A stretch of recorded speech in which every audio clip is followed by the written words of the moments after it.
Let me see that it is really.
Let's restart. Welcome back. So this is lecture 8. And today we're going to start talking about continuous systems. So we did a lot of kind of abstract things in quantum theory, went all the way to observables and dynamics. But all the examples we saw so far for dynamics were in discrete systems. In fact, just a qubit. I did a qubit in the lecture. Because so many relevant physical systems are continuous, this requires a bit more mathematical massaging first. So that's what we'll do today. In fact, we're not even talking about dynamics today. We're just talking about how to look at different bases in continuous systems and find some relevant properties there. Before I start, Lydia asked me to remind you of where to find these things. So these are things that you need for the exercise sheet number 3, and that they were mentioned very, very briefly in the lecture. One is these observables for spin 1/2, which are just just the Pauli matrices multiplied by h bar over 2. That's in lecture 3, page 2. And in the same lecture, a bit further ahead, you have this definition of the variance, tells you how spread out the eigenvalues, the probabilities of observing some values are, which is this. So this is the square of this matrix, continuous system of this integral. And here is, you just do the normal inner product and then you square it. It's the square of the average. We will talk about all these things much more later on. That's why we only mention it very briefly. Okay, so we saw some so far, maybe to do just a recap, like what are discrete systems and continuous systems in nature? Examples of discrete systems are, for example, the internal configurations of an atom, so the different energy levels of an atom, or the spin of an electron, or the polarization of a photon, and we'll see this more concretely later on. Of continuous systems, generally everything to do with space, so the position of something in space, for example. There are others, but they don't show up as much in the beginning. So let's just recap what we know so far. And by the way, I just uploaded the lecture notes, so you can find them on Moodle. So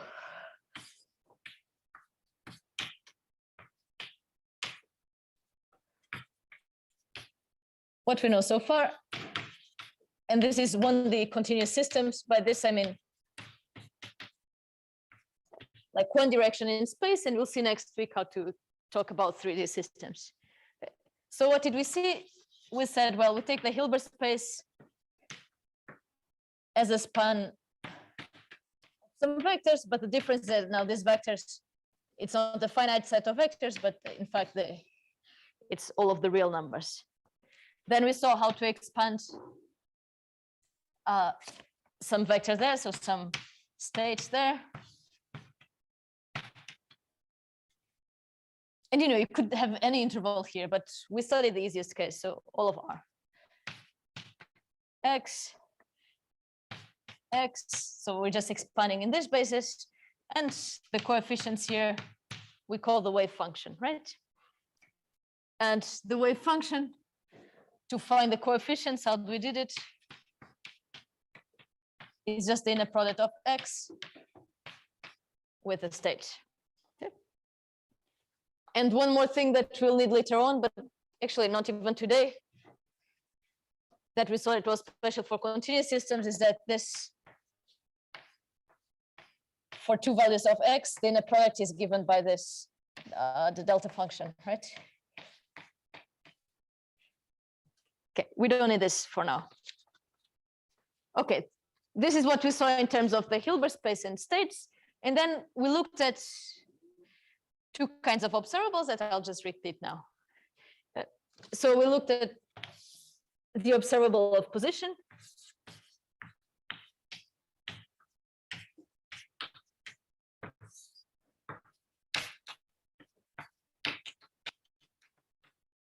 Which was just X equals X.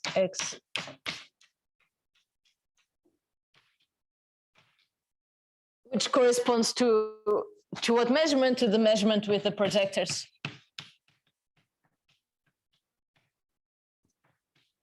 Which Px is just this. And the labels. Each outcome we just give the label the value of that thing, right? So think of it like a measuring, like a measuring tape. For each X, you get the number exactly. And then for this, you could compute things like the average position, right? Which we did. So we put a hat on this to distinguish them from the Pauli operators. For some states, which was just this, the usual thing. And then if you plug it in, the X, then you have here the psi X psi, but we saw that this is just a wave function, right?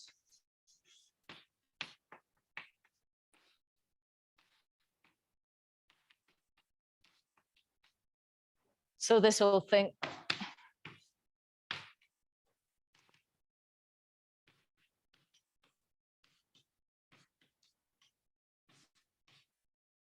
is just that. So far, it's just revision. And now this will still be revision, although I don't think we did it so explicitly, but we talked about also about kind of coarse-grained observables that we could have, like this observable where you know, our detector has some cells. Again, like a ruler, you don't know exactly the point, but you just know that it fits between 2 milliliters and 2 millimeters and 3 millimeters, for example, right? So you just know if it's in these blocks. So, for example, suppose that these blocks are, here's x equals 1, so that's x equals 2, x equals 3, so that this little delta is 0.5. Okay. Yes? Oh, it's gone. Sorry. Thanks for that.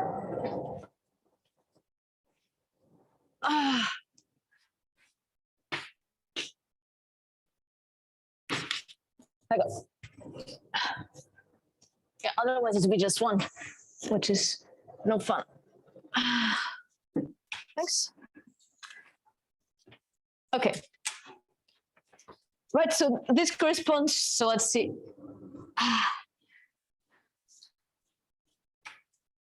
How would we represent this mathematically? So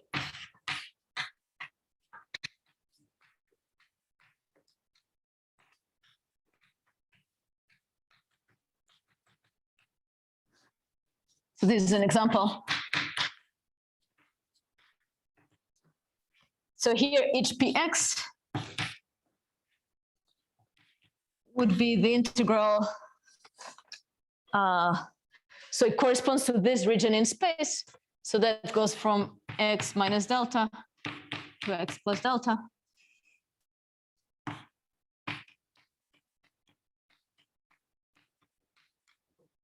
Right?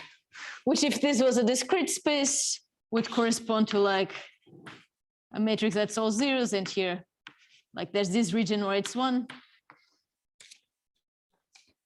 And the size of this region is kind of 2 delta. Right? This is if it was discrete and you can do it as a matrix. Right now it's just an integral. Okay. And for each projector, what is the label that we choose? Well, I mean, we may as well say that if it's in this region, we call it value 1 because it's the average, right? It's in the middle there. So we just call it x. So then how do we build the observable from this? I called it C for coarse grained. It's the x. Well, that's just the sum over all the x of px times the label x. And let's say that this goes 1, 2, 3, 4, 5. So there are all the integers from minus infinity to plus infinity of this. So that's the sum of all the integers of x,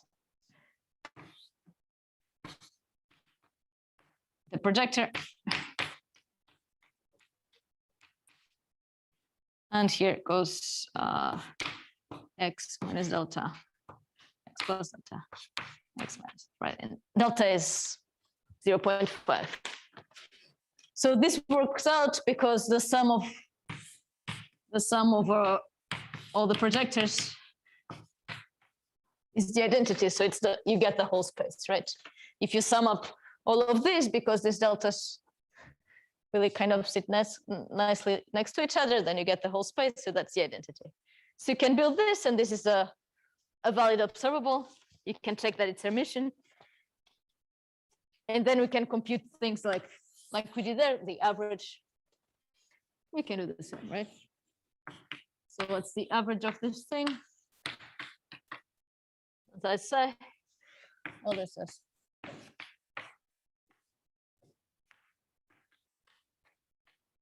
this. What's done is sum over x, integer x minus delta, x plus delta. And now we have the set on this side.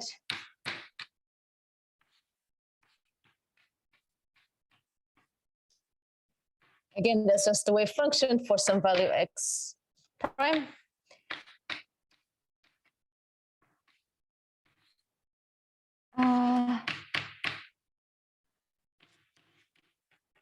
Again, no, it's okay, yes.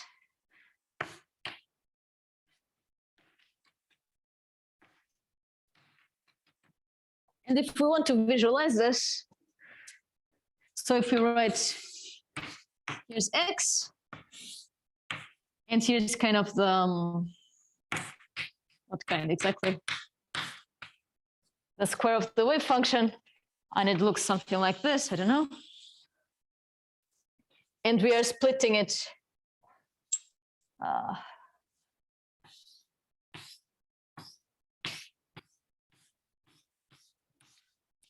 We're splitting it like so, where here's like 1, 2, 3. Then what it means is that this whole area, which is that little integral there, yeah, this little integral here from 1 minus delta to 1 plus delta is weighted by counts 1. Then this integral here counts 2. Oh. Okay. Then this integral here counts 3. Okay. So unless your wave function is really weird, the average of this will be more or less the average of that, and you can compute like how far they can be from each other, right? Unless you get like a really pathological wave function, then they're not so far. So this all is kind of repetition. So what is missing so far from the story? Well, we are always working on the same basis. Yeah, so we need to talk about having different bases for these continuous systems. And then we need to talk about dynamics. And today we'll just start with the first part, which is, I think, different bases.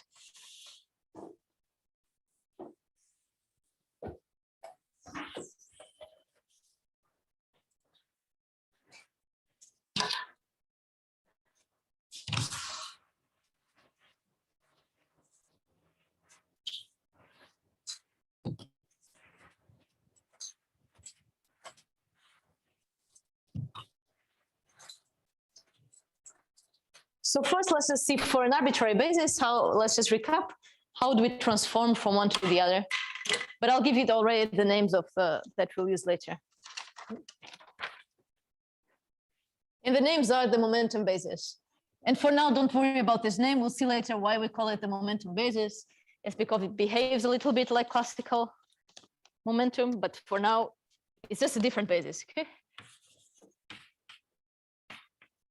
So everything I'll say so far will be completely general. Right, we had some basis x, and now we just say, well, there's some other vectors p, you know, which has the same number of vectors, the same cardinality, so they span the same Hilbert space. So we can also expand any state in this basis.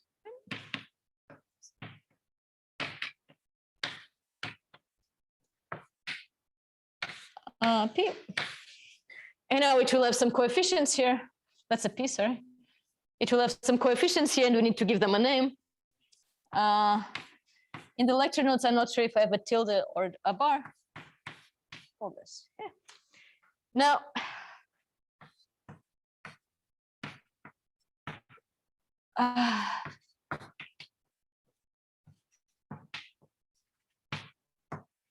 we need to give them names. Okay, so we call this the momentum eigenstates, and we'll see later, much later, next week, why we call them this. But then this is a kind of a wave function for different bases. So we call it the momentum wave function.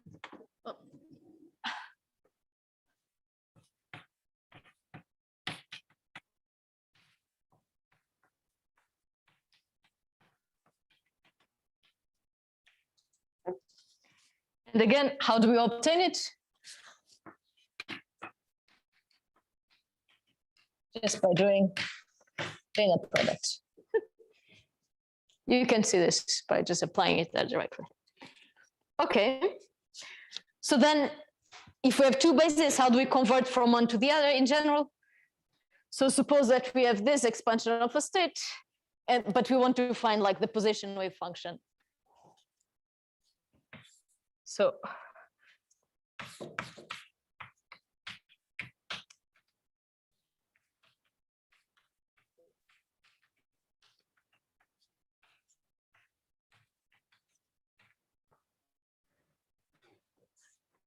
well, we do the same. So we have this, we saw the wave function is given by this inner product. And now we just expand the state in this basis. So it was X. And now suppose we only know how it looks in the P basis.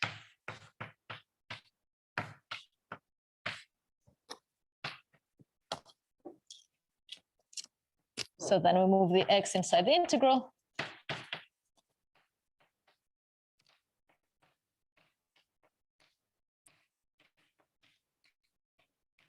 And it looks like this, right?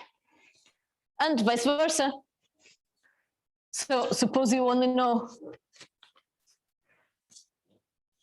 suppose that we only know convert to momentum.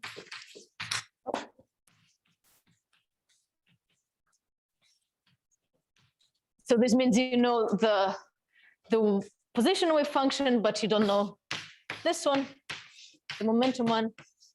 You do the same thing, right? And then you end up with X, phi of X.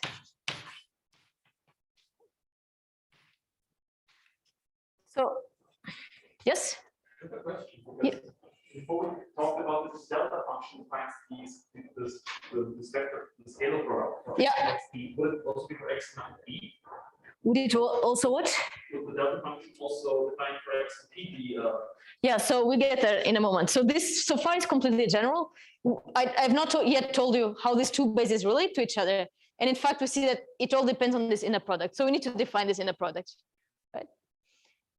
So again, now it could be anything, but for the particular case, what makes the momentum basis is that this inner product is given by, and this is the most important thing. And this is kind of the definition of this basis, is that XP is, it looks like a lot now, but it will make sense. EIPX over H bar, where, so this is the definition I'm telling you now, and then we'll see how it works. Look, this here is just a normalization constant.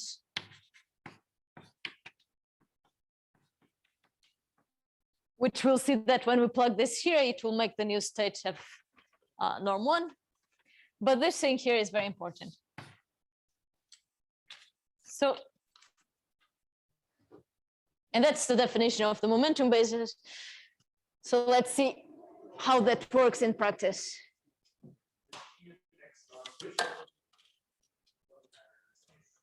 That's an important question. All right. So this is always true of Hilbert spaces, is that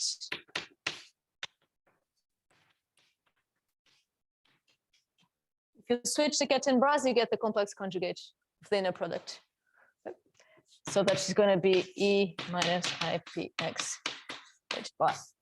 Maybe for the conversion, for example, the basis, the E and X, because the X are kind of switched. So would you then have to take the complex conjugate? Yeah.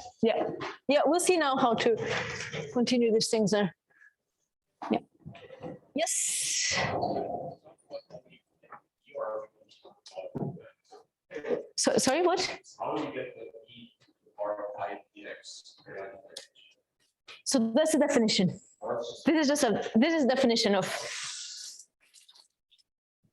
you know, all the bases relate to each other. by that inner product, and the definition for this basis, you know, yeah, we're going to see how, why, yes. I mean, it is a valid definition in the sense that it gives you normalized states, but why it is physically relevant, why we care about a specific basis, that's what matters, right? It's the same in the qubit, right? In the block sphere, you can pick any basis corresponding to any kind of axis along the block sphere, but why do we care about these particular angles that define the x, y, and z basis? That's because they have nice properties relating to each other. And this is going to be the same here. Okay. So first, let's just finish those things and see how they actually relate to each other then. So we had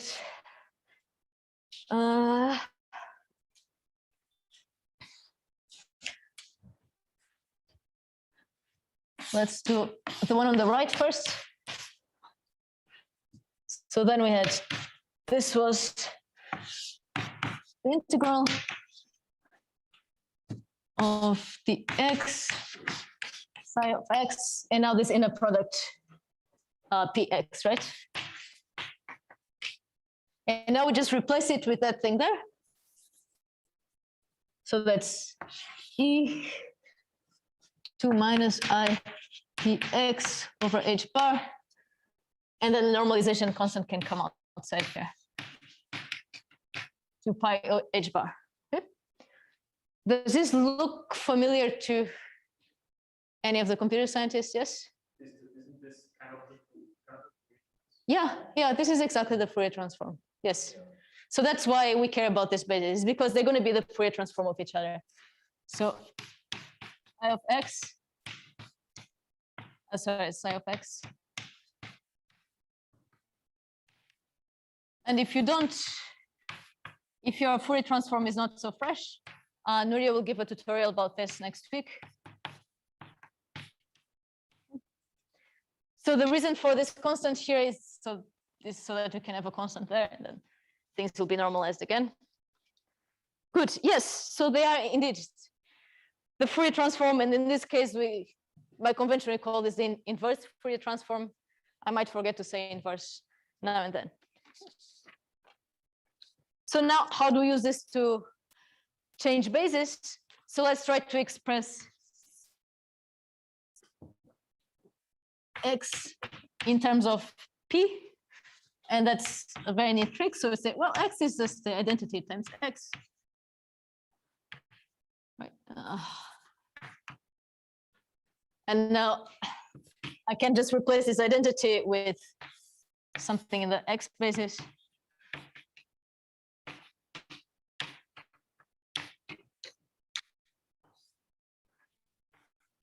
X. Well, and now this is p, and now this inner product here between p and x, which is e, and here the constant h bar. Yep. And vice versa.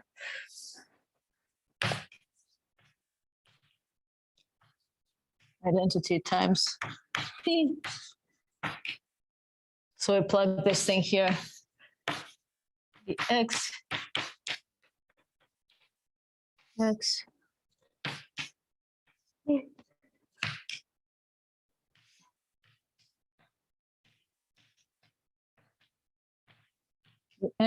e, I.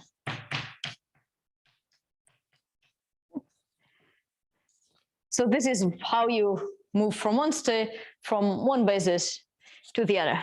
Yeah. So at the moment, I mean, they're just two bases. They don't mean anything physically. Later on, when we talk about dynamics, we will see that indeed P behaves a bit like classical momentum, meaning mass times the velocity. And we'll see how this works later. But for now, just think two bases that are a Fourier transform of each other, like in signal processing, you have time and frequency like this. Okay. So what else do we need? Well, we had the observable for position. So now we introduce an observable for momentum.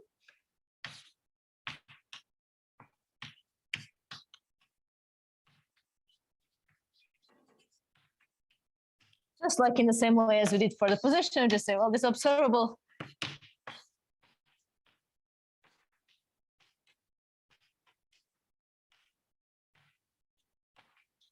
it's just given by that. So what is the average momentum? What's inside psi? Well, there's now this thing there.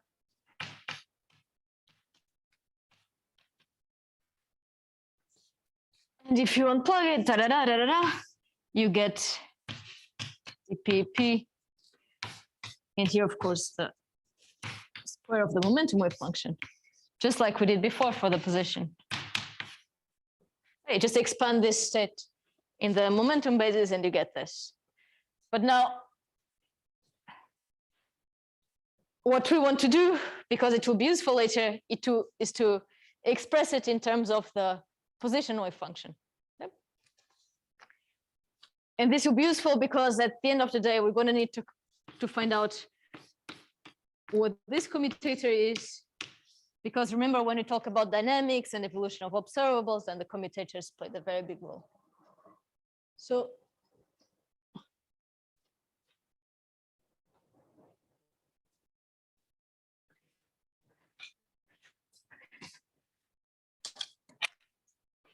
let's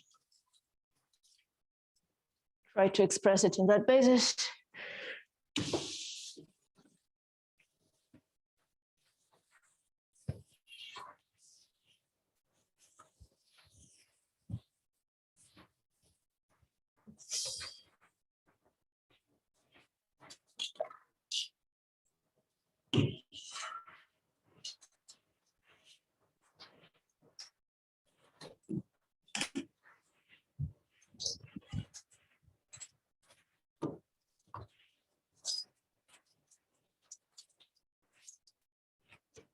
Okay.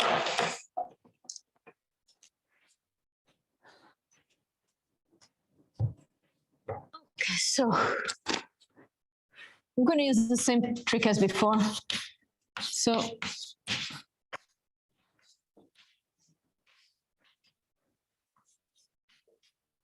we're just going to add here an identity.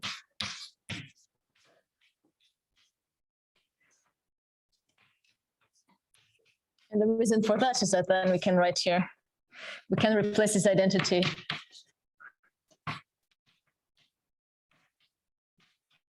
with this.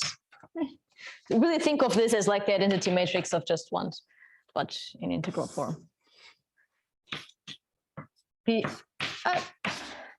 Now we plug this integral is just a glorified sum, so we plug it outside the x. So we have and then we have this product here.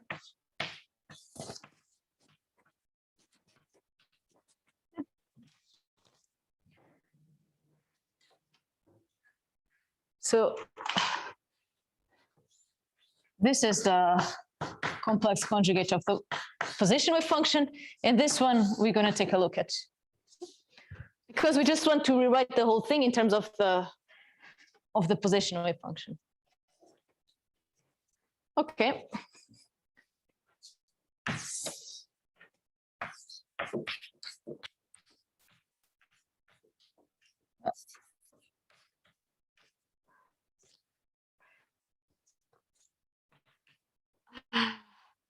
So we'll just do it extensively.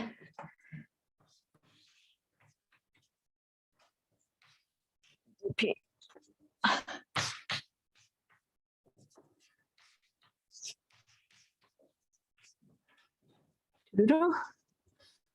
And then the wave function. So that's what P, this is just a number. And then we have this inner product, which we know what it is. This inner product, which we know what it is. So this we just replaced with the definition of this inner product, which was square root of 2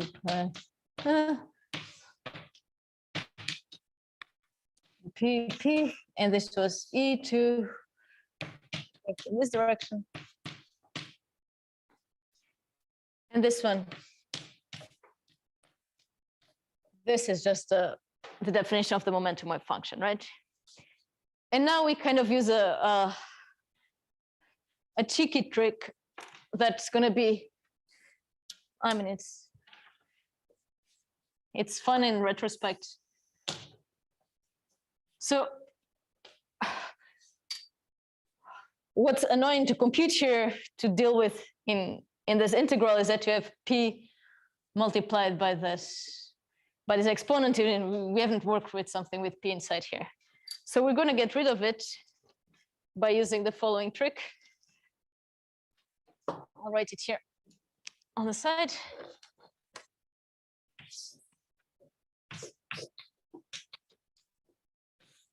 You know, if you solve derivatives and integrals for a living, this is very obvious, but if not, don't worry, just take it. Let's say, well, we have this exponential here. What happens when you take the derivative in order to x? Well, it's a derivative of an exponential, so it's going to be just p does not depend on x, times the same thing. Right. So then if we have e times e to y px over h bar, we can just write this as this derivative.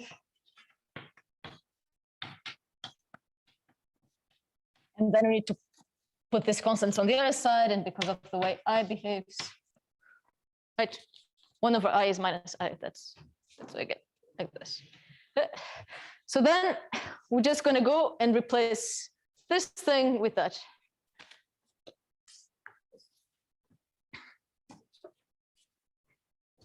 Okay, so we have 1 over the square root of 2 pi h bar, the integral dp of derivative in order to x of ei px over h bar, and then we need here this constant minus I h bar, and this is of p. Now,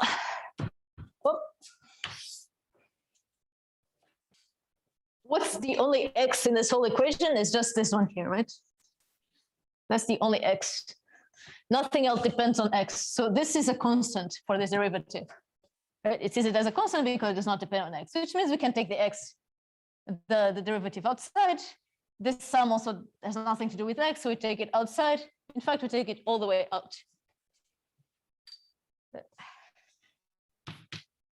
So we get minus I h bar, and then the derivative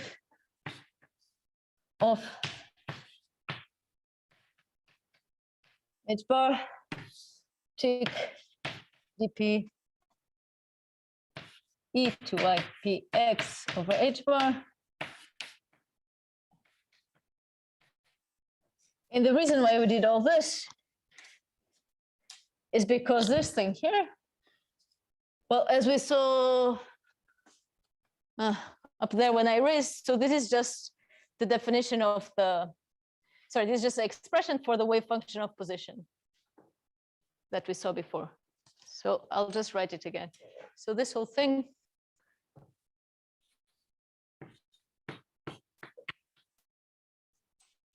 right, this was the first thing we computed after I gave you the definition of the inner product. So that's minus I h bar the x.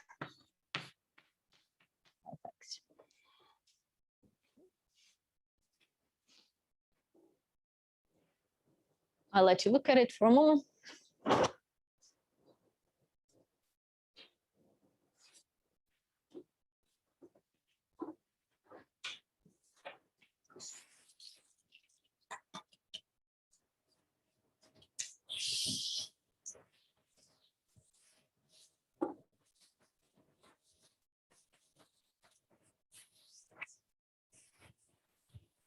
So we're going to take two things from here.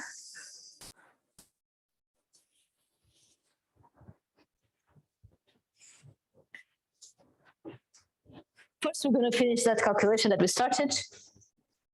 And then we'll do something a bit more general.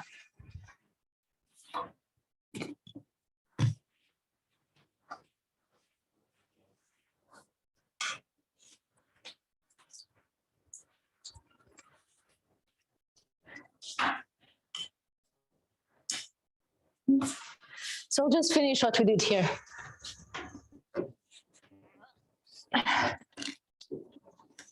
We're talking about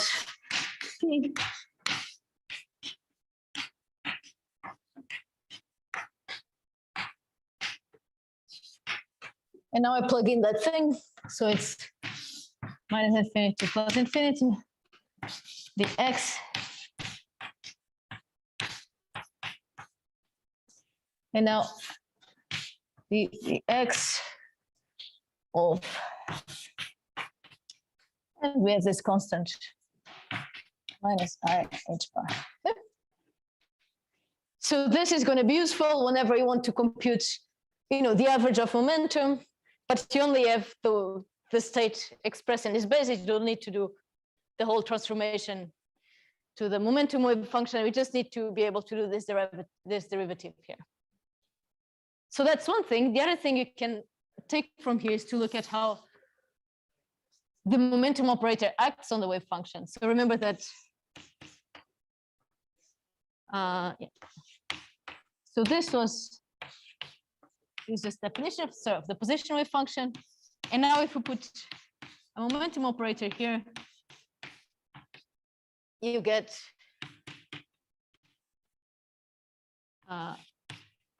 ddx of the wave function. Okay. So one way to think about it is to think of this operator. Takes a state, if you express it in the position basis, it just maps the wave function to its derivative.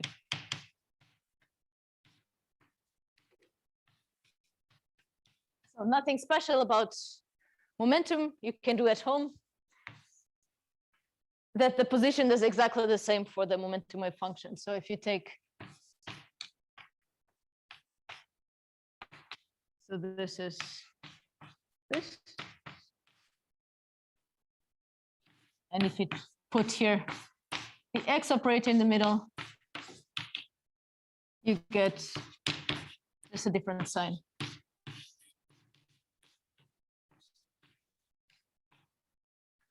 So you can think also of this, the action of this operator on the momentum wave function is to take it to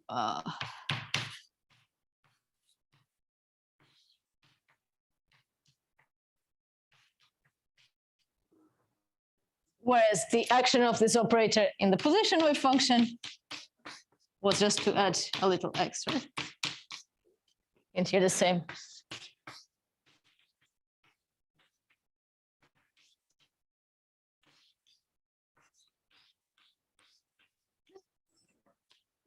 Good. So far, this is just mathematics and it doesn't mean anything much. There's just one more thing that I will do. Now, I'll put it as homework. No, I don't have time to derive the whole thing here, I don't think. Yeah, I will put it as homework and we do it in the next class. So you don't actually have to do it as homework, but if you want, you can think about it. Which is that we can use this to compute this commutator, and we'll see that this is just a constant. So this is in fact H bar times the identity. And the way to do it, if you want to try to see, is to see how it's, so this is xp minus px. And if you want to do it at home, the way to do is to see how it acts on a basis, right? So you see how it acts on the position wave function. And from here, you'll see that you get a constant. Yep. Okay, so I think it's better to finish here than to try to rush through the last thing. Conclusion so far. We have two bases that we care about. They're special because they are the Fourier transform of each other. And so far, we see that they kind of act as on the coefficients of each other as taking a derivative. Okay? This was just pure mathematics, nothing physical about it yet. We'll see the physics next time. Okay, I will stop here, let you have lunch. Thank you so much.